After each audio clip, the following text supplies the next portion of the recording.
Welcome to Global Media Network, LLC. Passionate World Talk Radio Network is a wholly owned subsidiary of GMN. Our motto is educate, enlighten, and entertain. And this morning, our special guest is Eli Coberly, who wrote a book on War Are the Hearts of Men. So good morning, Eli. How are you? Good morning. I'm great. Thanks for having me. I am delighted to have you. Your book title caught me, and knowing man hasn't learned much in the 10,000 years he's been around. Could you please give a little bit of an introduction to yourself so people know who you are? Sure. The way I like to say it is I'm just a regular American who started looking around for truth in indigenous culture and ancient wisdom. So I'm an author and I'm a teacher of yoga and a student of philosophy and a Mayanist. So I study the illusions of society as well and the Maya people. And what did you find? People don't understand that the Mayans were pretty nasty people, but that was their culture, wasn't it? It depends on the time period ultimately. And I think that the illusion Maya means illusion in Sanskrit in the Vedic tradition and in Hindu area of the world of the true Indians, right? And so we have a sort of time period where people were living close to the earth and with the Mayans, and then other people came in and kind of changed it and controlled their central trading and all this and changed it into a more warlike culture. So I understand then that the Mayans put together glyphs, right, to show that was their form of writing, to let people know how their daily lives were, what went on within their religion. So when you took a look at the glyphs, what were you looking for exactly to correlate with your philosophy or theory of war and man? Well, I was honestly what I was studying was the serpent, and I saw it and I noticed and I read a number of books about the serpent as a symbol in indigenous culture and ancient culture worldwide. And also I studied the Bible when I was younger, and so I understood the Garden of Eden concepts and the mythology behind it.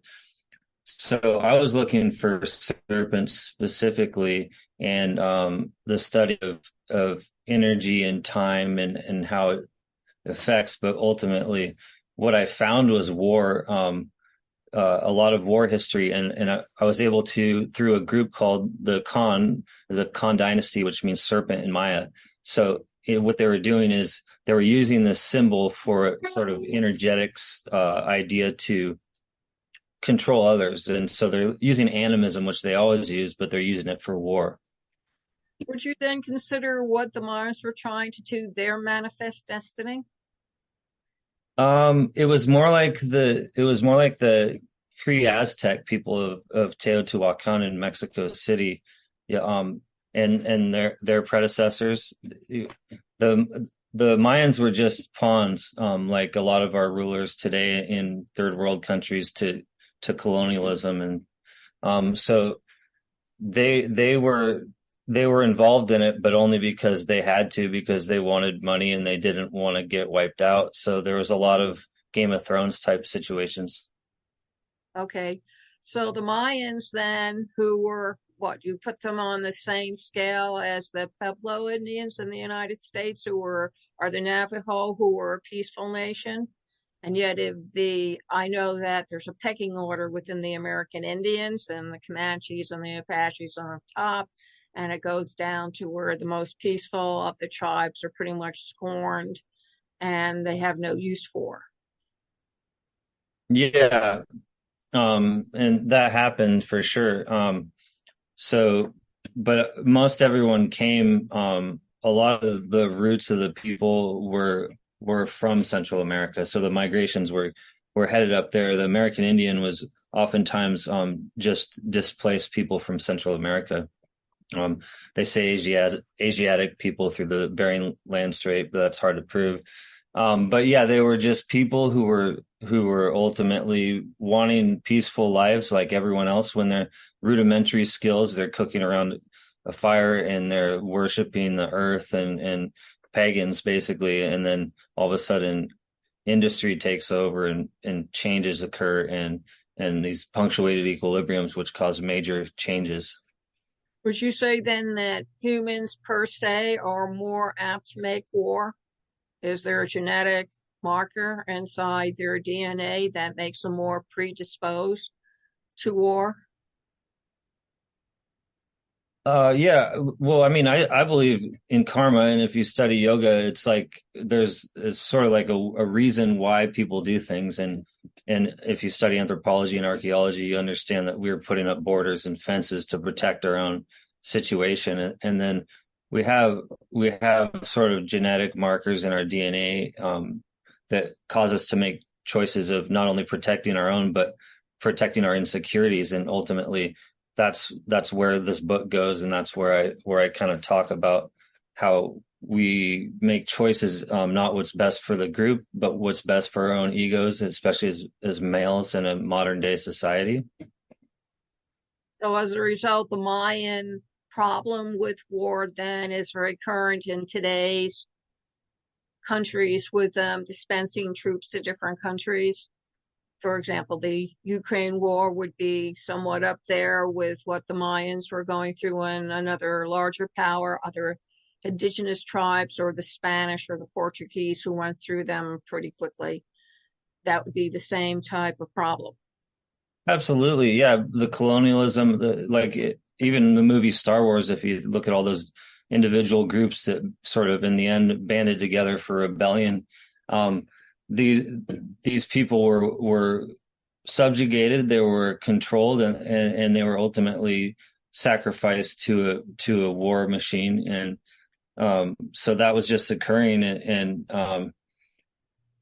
and so, but what I did is I it's all a metaphor for our current day society, and also a micro and macrocosm to the individual as a sort of geometric pattern on how we interact sort of with the cosmos, and it goes into the culture of these people and what they studied with the sun, moon, and stars, like the ancient yogis.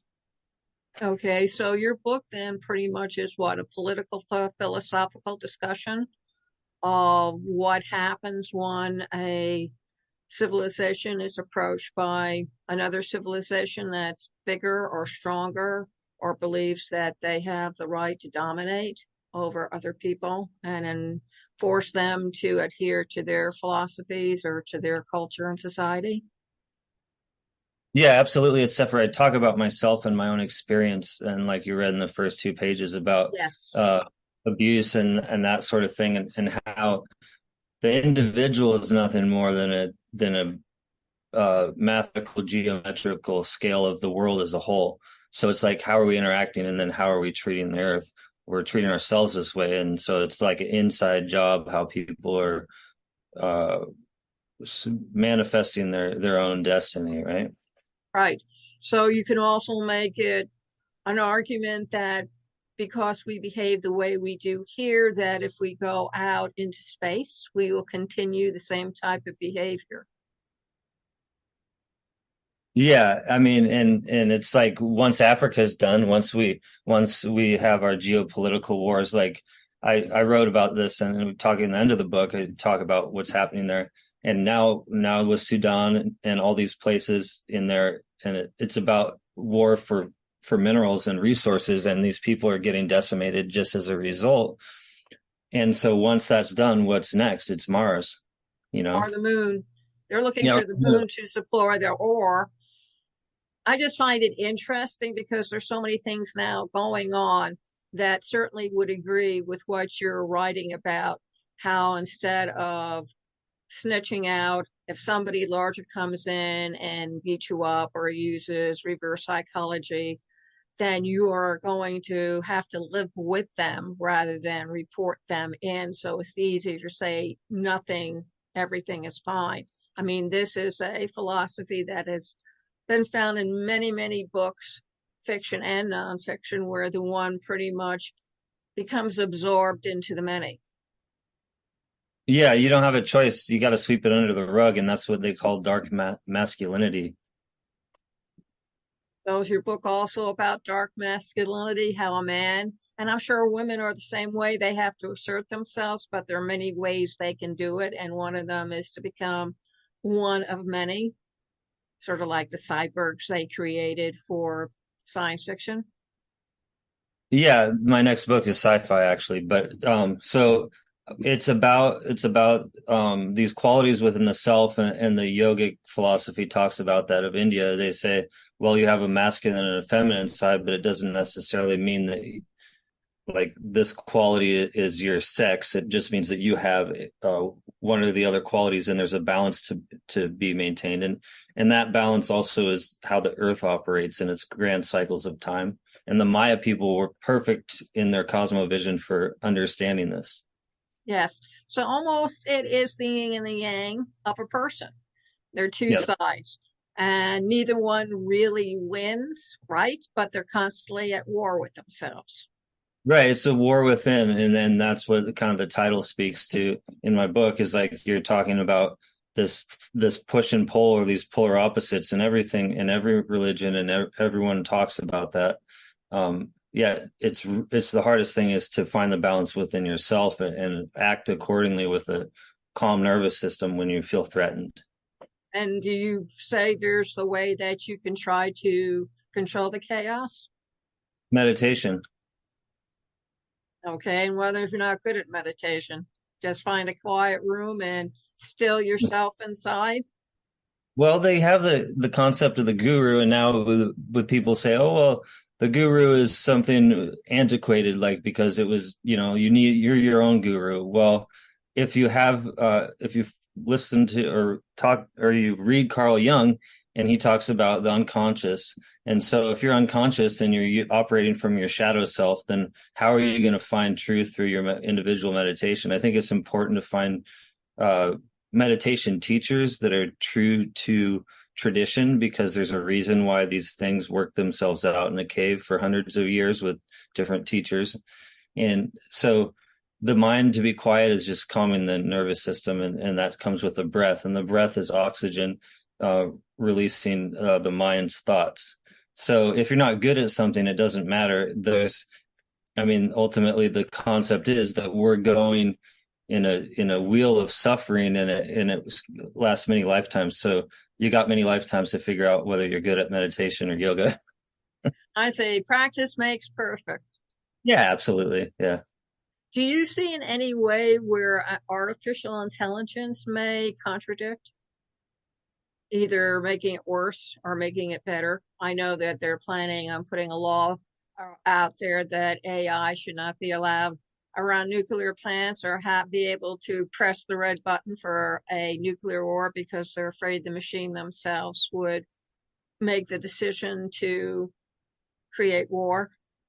Yeah, if you follow the stock or the company, the corporation Palantir, what they're doing and what that guy is doing is working with large language models of these motherboards or chips. I don't understand the technology, but what I know is that he has the concept in his mind that, well, if we don't get to it, the Russian people or the Chinese people will get to it as Americans, right? And that's the wrong answer, because what we're doing is we're saying, well, it's like the atomic bomb. Well, someone had to put our finger on it, and it should have been us. And so the justified action of one culture through religion and through a specific society framework is wrong. And so when artificial intelligence becomes a new religion, through our devices and our screen time, we're paying more attention to that than we are the earth, or Mother Nature, or God, or whatever our connection is. So ultimately, yeah, there's in my next book, I'm talking about all of that, and it's all involved with how it could be an ancient past that we're not aware of. That's very interesting because I know they alluded to a past before even humans were here on this planet that pretty much prepared the way for the humans that did finally descend from the trees, so to speak, but made it easier for us as humans to advance in our quest for knowledge.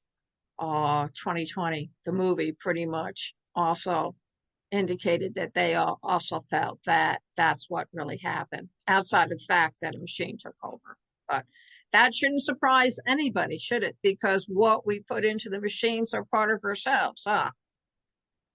Yeah, and if you, it's kind of scary is if you go into how the information was obtained through all the Western elections, or the United States elections, through companies in Europe, and how all of our information is bought and sold, and we're marketed to every minute of our lives through these little boxes. And it's fascinating where we're headed. Hopefully it goes in a direction that's best for humankind, or at least evolution. Would you consider your book a good book to be introduced to high school students? War in the Hearts of Men? Yes.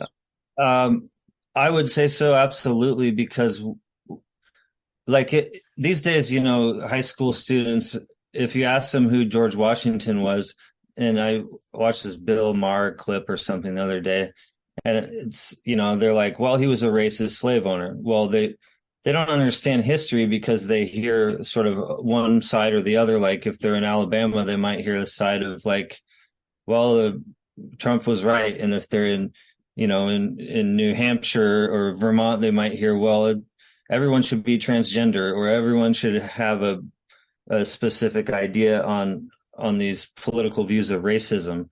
But the fact is people did what their fathers did. Exactly. Exactly. And what they don't understand is that most of our people who formed the United States came from Great Britain, specifically England. And every single one of those gentlemen were schooled in London. They went to Cambridge, or they went for Oxford. So they had a mental set that was going to reflect that which they were taught. And you cannot judge them by 21st century standards, because in their world, what they were doing was perfectly acceptable. And these kids do not realize that. But I also know that a lot of these high school kids don't really understand history and how you can change it. It doesn't have to remain the way it is. And they need to learn that now. Yeah. And the thing is they've been exposed to society only through the computer, only through the internet. And like I can remember when I didn't even have a cell phone. I can remember when there was no internet. I can remember when there was a computer that was a bunch of weird numbers that were green. Well, I remember a computer taking up 3 football fields. Yeah. And television was just coming into its own in the 50s. When I Yeah. realized that 50 years ago, I was 20 years old, and I look back, I'm going, really? I don't feel that I'm that old. But if you take a look at the kids who were born right after World War II, they have gone through a huge technological leap, the same type of leap that their grandparents went through in the 1890s and made it past the Vietnam War. Hmm. Yeah, things are changing, but yeah, it changed so quick, these technological revolutions, industrial revolution, and the computer's even bigger. And so and AI is going to be even bigger than that. But yeah, I think those who forget the history are doomed to repeat it. And that's why I think history and philosophy is important. We can see cycles of time and how it happened before and what not to do. These are markers. They're not boring, trivial things. They're poignant to societal mistakes. Yes, it is. So I hope in your second book, when you follow up, perhaps you can give them some additional pointers in addition to meditation of how maybe to avoid letting or allowing their ego take over and demand that it's okay to make war. Because I Yeah, go ahead. yeah.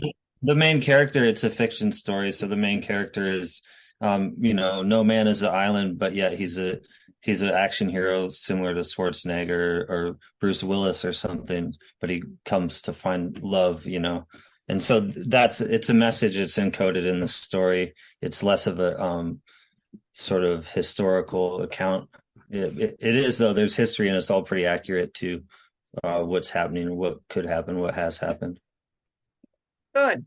Because I really think you ought to recommend that kids in high school read your book as part of either a philosophy class, part of a religion class, and also part of a history class. Because I Oh, think it's important for these kids to learn how to think independently of machines. absolutely. That's why I'm writing is I have a 4-year-old, and I'm really concerned about her merging too quickly with the technology and not understanding what's the beauty of being human and the life that occurs outside.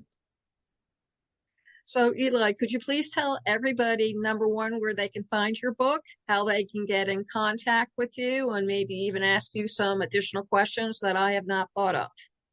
Sure. My book, War on the Hearts of Men, is on Amazon. It's Barnes and Noble everywhere online. Also, my website's elicoberly.com, and I'm on Instagram at Eli Coberly. Great. And do you have any words of wisdom to share before we wrap up?